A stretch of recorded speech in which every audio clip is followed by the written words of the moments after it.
इंसान अपने सपनों का घर खरीदने में अपनी आधी जिंदगी बिता देता है। बहुत से लोग तो ऐसे भी हैं जिन्हें उनके जीवन में अपनी छत नसीब ही नहीं होती। डेरेक व मारिया ब्रोड्स भाग्यशाली थे जो उन्होंने अपने सपने का घर खरीद लिया था। अमेरिका के न्यू जर्सी में स्थित एक पॉश इलाके वेस्टफील्ड में डेरेक ने $13,55,657 में ये घर खरीदा तथा $1,00,000 उसके ऊपर खर्च किए। डेरेक अपनी पत्नी मारिया और 3 बच्चों के साथ जल्द से जल्द इस 6 बेडरूम वाले शानदार घर में शिफ्ट होना चाहता था। सब कुछ तो हो चुका था, लेकिन थोड़ा रेनोवेशन का काम बाकी था। यहाँ तक सब ठीक था। डेरेक और उसका परिवार अपने नए घर को लेकर काफ़ी उत्साहित था। तभी डेरेक के साथ कुछ ऐसा हुआ जिसने उनकी रातों की नींद उड़ा दी। दरअसल डेरेक एक दिन जब अपने नए घर में पेंटिंग का काम देख रहा था, तभी उसे उसके लेटर बॉक्स से एक चिट्ठी मिली। चिट्ठी में सबसे पहले तो उन्हें नया घर खरीदने की बधाई दी गई थी। उसके साथ चिट्ठी लिखने वाले ने लिखा था कि इस घर पर नज़र रखी जा रही है।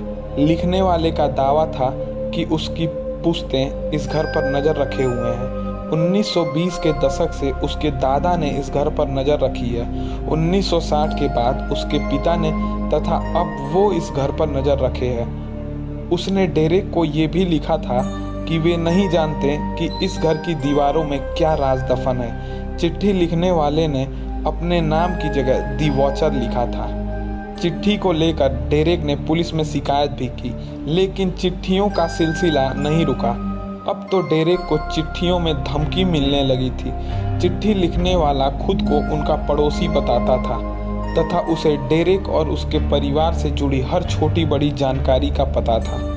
वो डेरेक के बच्चों को यंग ब्लड कहकर संबोधित करता था तथा धमकी देते हुए उसे उनका ख्याल रखने को कहता था।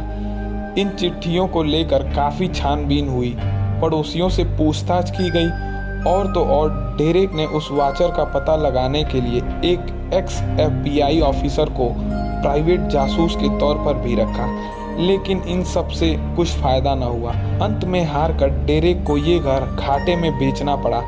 $14,00,000 से ज़्यादा का घर उसने $9,59,000 में बेच दिया। 2016 में आई एक हॉरर मिस्ट्री फिल्म दी वॉचर इसी कहानी से प्रेरित है। फिल्म में एक शख्स जो खुद का नाम दी रॉबिन बताता है, वह भी इसी तरह घर के मालिक को खत लिखता है। इसके अलावा नेटफ्लिक्स ने भी 2018 में इस सच्ची घटना के राइट्स खरीद लिए हैं, तो जल्द ही नेटफ्लिक्स के द्वारा भी इस पर कोई सीरीज आ सकती है। आपको ये कहानी कैसी लगी कमेंट में ज़रूर बताइएगा, और ऐसी ही और कहानियों के लिए चैनल को सब्सक्राइब और वीडियो को लाइक कीजिएगा। फिर मिलते हैं एक और नई कहानी के साथ। तब तक के लिए नमस्कार, धन्यवाद।